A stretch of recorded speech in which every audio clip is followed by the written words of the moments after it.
I want to give everybody a report of what happened in court today. We had probate, and I guess it went well. I brought the witness. We have one of the friends of my father's who was there in the process of Dad and Marianne crafting the will, and they discussed it several times with him. He saw the documents that Teresa stole. Since he was this person and his family members working with my father, so they know what was going on with the will. Dad talked about it with him. He saw the drafts, processed them composing and writing it. So it's good to have him. He was at court today. But what's going on is the last time we had court is, what happened is my father kind of unexpectedly and suddenly died of COVID.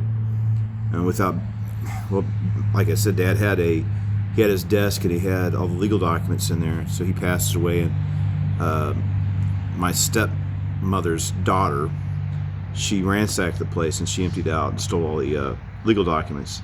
So our next court date, by the way, is the 25th of November, which is good because another thing that happened, I was thinking about how, my dad's a preacher, and preachers like to, sometimes it can be redundant. You have anecdotes and illustrations or things from their life they want to bring in their message. So, of course, Marianne's always there when Dad's preaching. So, and probably in some of these, so I have videos of Dad's sermons, so I need to go through them.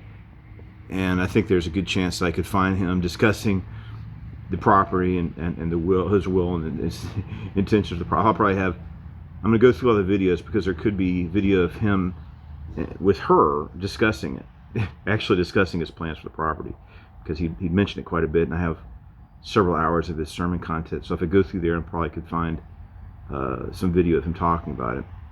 So I'm going to try to do that, but I got to go through, watch a lot of his preaching to do that. So that'd be really good to be able to have a video, which is likely I have video of Dad talking about his will for the property and his intentions of buying the whole thing, which is for the family. It's a place of refuge for the family. That was his intent the whole time, not to sell it, cash out for money, the way Teresa, she's trying to exploit the tragic death of my father and her mother for, to get some cash out of it, and take away everything, my property, my home, my library. I got the libraries in two places. A lot of my library, it's plus I gave him a lot of documentation showing that my property is registered as my residence for the county and has been. Documentation that this I live there, it's my main residence. Of course, Teresa wants to take the whole thing, sell it, and she thinks it's worth a lot more than it is. We're going to find out. So the next thing we're going to do, it's very bizarre. Like, we had mediation, and it was agreed that we're going to have the result of the mediation was they wanted to have an appraisal of the property.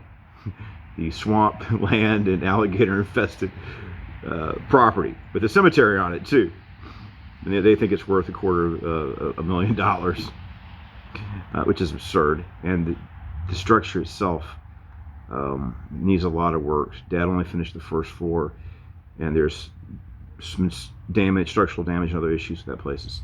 It's I don't know, it needs a lot. Even the house needs a lot of work, and I've had to do work. I wish I didn't, because I'd rather have a low audit as possible, but I had to go in and make some repairs and to refurbish the bedroom.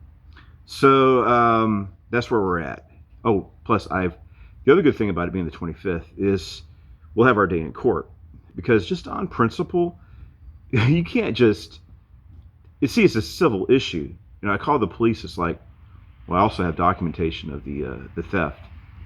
So I called the police. It's like, the house has been burglarized, several legal documents, and I know who did it. It's Teresa Johnson. Oh, well, this is a civil matter. It's not a legal affair. She can, that's her mother and her stepfather, so she has a right to. So the idiot cops that don't want to do their job, right?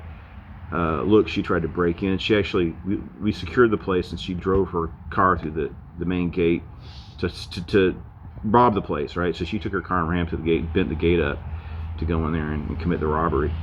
But the police saying, well, that's contentious because she is one of the heirs to the estates.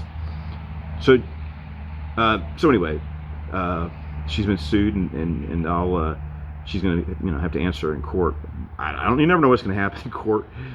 It's just on principle. On principle, I need to sue her. You can't just. The thing is with probate, it's not really. It's not a civil court. It's about executing the will and inheritance and things like that.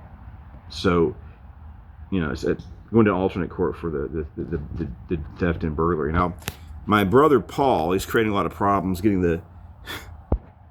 He's in Germany. He's just spiteful and wants to cause problems and muddy up.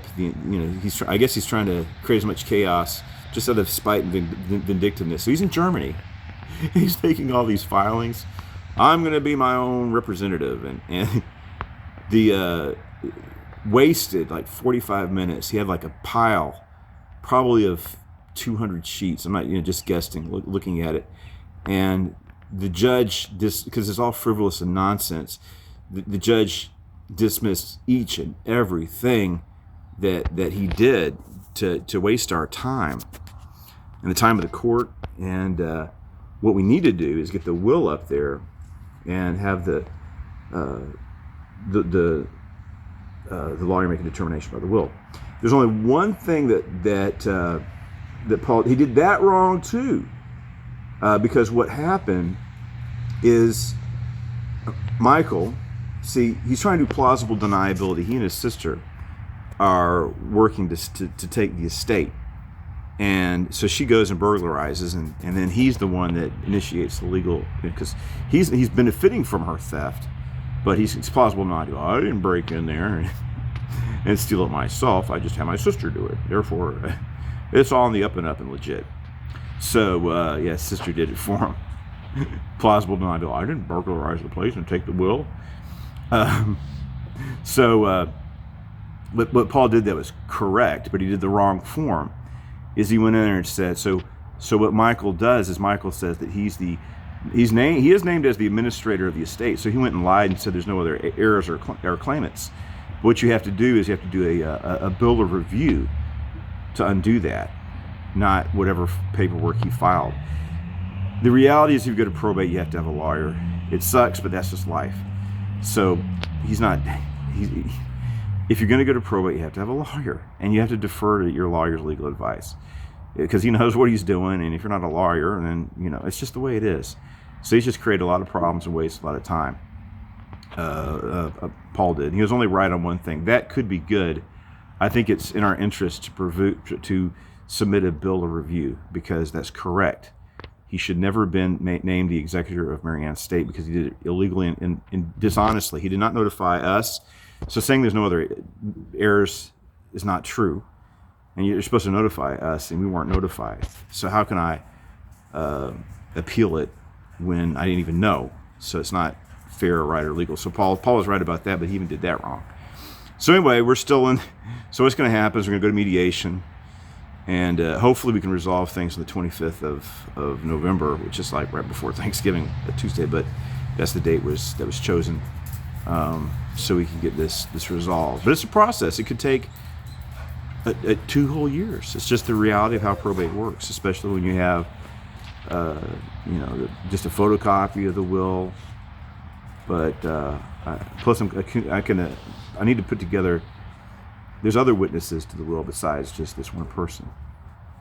And plus, like I said, I could have video of Dad with Mary Ann discussing the will, which I'm going to find and submit to court. So keep this issue in prayer. I hate to lose everything. That's probably not going to happen. I'm also coming up with, calling it worst case scenarios, right? You got to be realistic. So, Paul's trying, we're going to subdivide the land. That might happen. And I'm coming up with scenarios of, option 1, option 2, because they don't really want the property. Paul doesn't even want the property. Paul's just doing this out of spite and vindictiveness. He doesn't want it. He lives in Germany. He has no interest in the property. He's never hardly been there before. The person who has an interest in the property is me, who lives on it and maintains it and has my property on it. It's helped build it. Got the electricity out there, Not these other people don't really have the interest I do. My property's out there. What am I going to do if we lose everything? It's possible. It's just pray that we have a just and equitable solution. What needs to happen is the will needs to be executed, and that could very well happen, especially if we're able to find the video of Dad discussing his will, which is very likely. All right, so keep us in prayer. Everything's okay for now. So hopefully what probably is going to happen next is the court about the burglary.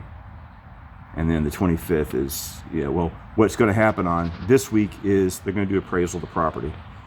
And then I don't know how long it takes them to get that done, but they have plenty of time because the 25th is the next court appearance. And hopefully we're going to hopefully get the will executed as well. And of course, if the will is executed as Dad intended, all this appraisal stuff is a moot point because it's very, number one, everybody knew what Dad's will was because he talked about it all the time. That's why I'm confident I'm going to find a video of him discussing it.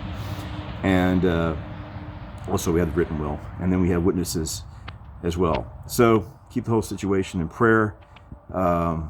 Thank you, and God bless you.